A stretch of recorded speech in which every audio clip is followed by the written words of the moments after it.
Muito bem, então vamos iniciar agora a quarta parte da catequese, que é sobre os sacramentos. Então nós já vimos as três primeiras, a primeira parte foi sobre o credo, a segunda foi sobre a oração, a terceira sobre os mandamentos e agora a quarta e última parte sobre os sacramentos.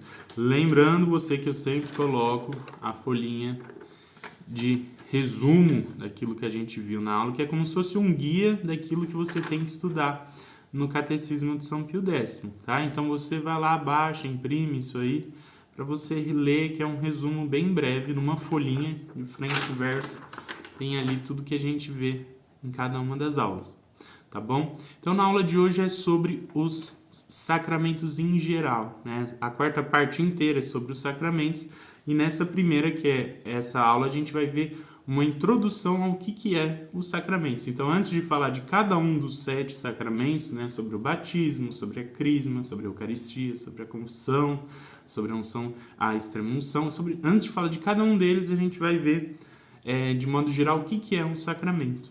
E a gente vai ver que o sacramento ele é um sinal visível, eficaz de uma graça invisível. Então, Nosso Senhor, que instituiu os 7 sacramentos da Igreja, ele que, na sua sabedoria, conhece a natureza humana, ele quis, através de um sinal visível, nos transmitir uma graça invisível.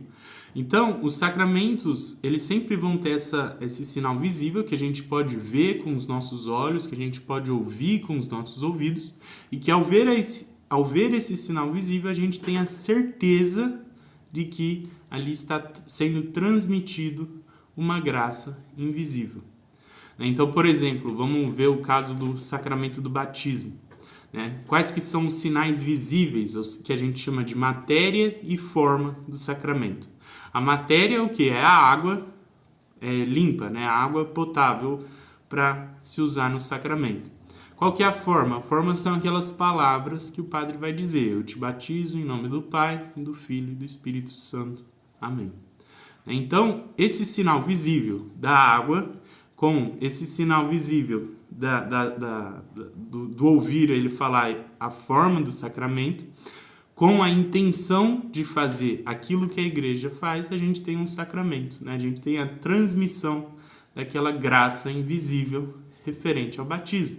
Vai ser perdoado o pecado original, a pessoa vai receber o estado de graça, ela vai se tornar filho adotivo de Deus. Então, a gente vendo aqueles sinais visíveis, a gente sabe que aquela pessoa está recebendo aquela graça que é invisível. A graça, a gente não tem como sentir e nem ver a graça, A parte de sentir e ver é próprio do nosso corpo. Então, para que Deus nos desse essa certeza, essa tranquilidade de saber que nós estamos recebendo a graça, ele colocou junto dela esses sinais visíveis próprios da nossa natureza. Então, o sacramento ele vai ter sempre essa parte visível que a gente chama de matéria e forma do sacramento.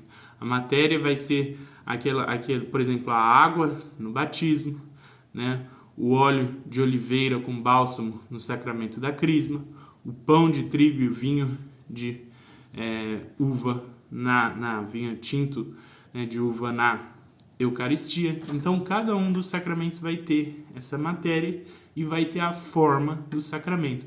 Tanto a matéria como a forma do sacramento, eles nos foram transmitidos diretamente por nosso Senhor Jesus Cristo. Então, foi nosso Senhor Jesus Cristo que ensinou aos apóstolos qual que era a matéria e qual que era a forma de cada um dos sacramentos. E a gente sabe, relembrando a questão da graça, que os sacramentos eles vão transmitir a graça. A graça que a gente já aprendeu que é um dom interior, sobrenatural, que nos é dado sem merecimento algum da nossa parte, mas pelos méritos de Jesus Cristo, em ordem à vida eterna. E a gente divide essa graça em graça santificante e graça atual. Dentro da graça santificante, que é a graça habitual, que a gente fala que é quando a pessoa está em estado de graça, tem a graça santificante primeira e segunda. Quando a pessoa está em estado de pecado mortal, ou seja, ela não tem o estado de graça e ela recebe pela primeira vez o estado de graça, ela recebe a graça santificante primeira. Quando ela já tem a graça santificante primeira ela aumenta esse estado de graça, ela tem a graça santificante segunda. Ou seja, a gente nessa vida tem que aumentar o estado de graça na nossa alma até o final da vida. E quanto maior for a graça santificante que você tiver na sua alma, maior será o seu mérito no céu, maior será a sua felicidade por toda a eternidade. Por isso que Deus vai recompensar cada um segundo os seus méritos.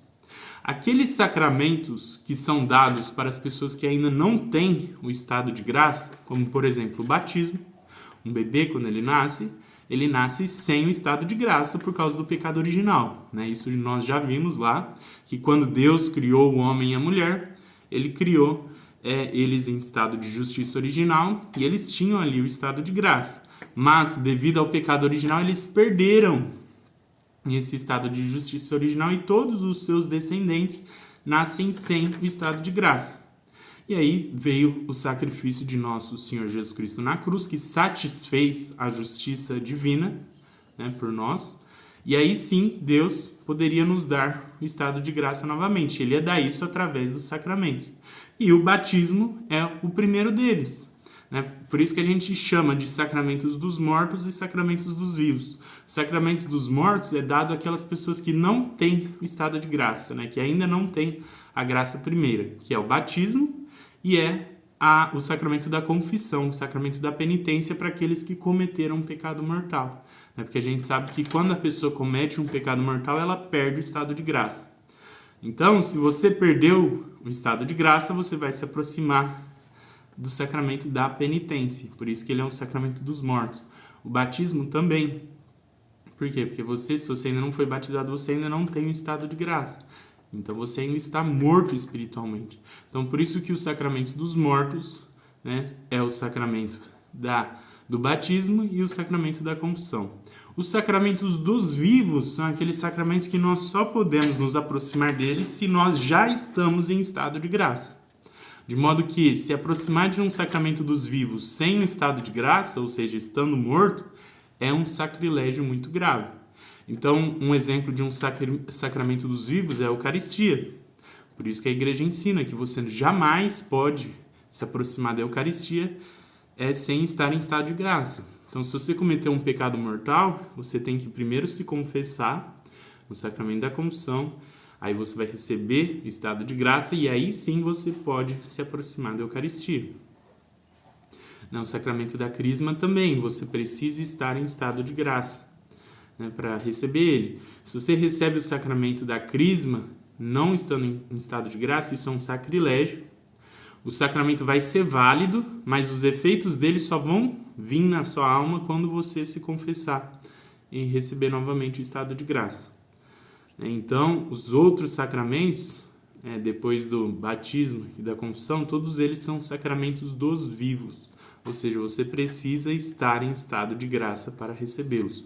Os únicos sacramentos que são dos mortos, ou seja, que você recebe estando sem o estado de graça, é o batismo e o sacramento da confissão, tá bom? Depois tem a questão da graça sacramental, né? Que os sacramentos, além da graça santificante, né, ou primeira, que é no caso do batismo e da confissão, ou a graça segunda, que é sempre um aumento desse estado de graça, né, os sacramentos eles vão dar aquilo que a gente chama de graça sacramental, que consiste num direito, né, que a pessoa que receber aquele sacramento vai adquirir, de recebendo aquele sacramento, ela ter em tempo oportuno aquelas graças atuais necessárias, né, para ela cumprir as obrigações devidas daquele sacramento recebido. Então, quando você é batizado, você pode ter a certeza que, se você não for um cristão verdadeiro, isso vai ser por culpa totalmente sua. Por quê? Porque você vai receber todas aquelas graças que você precisa para cumprir com os seus deveres de cristão, né? Então, se você não cumpre com isso, é por uma culpa sua. Uma pessoa que recebe o sacramento do matrimônio, ela vai receber as graças necessárias para cumprir com tudo aquilo que ela precisa para santificar o matrimônio dela. Se ela não se ela não cumprir com isso, vai ser unicamente por culpa dela. Então, as graças atuais necessárias para vencer as tentações e cumprir com os nossos deveres vão nos ser dadas se nós, primeiro, tivermos a nossa vida de oração e recebendo aquele sacramento, nós temos o direito de receber, no momento necessário, a graça atual para cumprir com as obrigações que nós temos com relação àquele sacramento. E por fim, eu queria falar sobre a questão do caráter que imprimem alguns sacramentos. Os sacramentos que imprimem caráter é o batismo, a confirmação, que é a crisma, e o sacramento da ordem. Esse caráter que imprime os sacramentos é como se fosse uma marca espiritual que você vai levar na sua alma por toda a eternidade. Então, uma pessoa que ela é batizada, ela é diferente das outras porque ela tem além do estado de graça e todos aqueles efeitos da graça do batismo, ela tem uma marca batismal, ela tem esse caráter que imprime o sacramento do batismo na alma dela. E isso ela vai levar por toda a eternidade. Tanto que, inclusive, aqueles que estão no inferno com o caráter batismal, eles têm uma punição muito mais severa do que aqueles pagãos que não foram batizados e estão no inferno.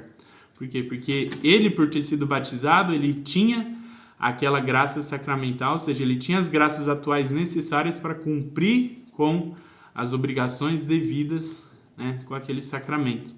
E se ele está no inferno, ele tem uma culpa muito maior do que os outros pagãos que não foram batizados e também estão no inferno. Então, esse caráter do sacramento ele vai imprimir como se fosse uma marca espiritual na nossa alma, que vai nos diferenciar dos outros e que vai ser algo que a gente vai ter por toda a eternidade, essa marca na alma, né? A crisma também vai nos imprimir essa marca de soldado de Cristo e o sacramento da ordem dos sacerdotes também. Um sacerdote, ele é diferente dos outros, inclusive depois que morre.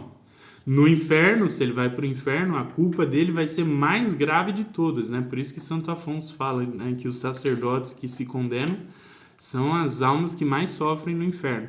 Por outro lado, aqueles sacerdotes que se salvam são aqueles que vão alcançar o maior grau de glória no céu.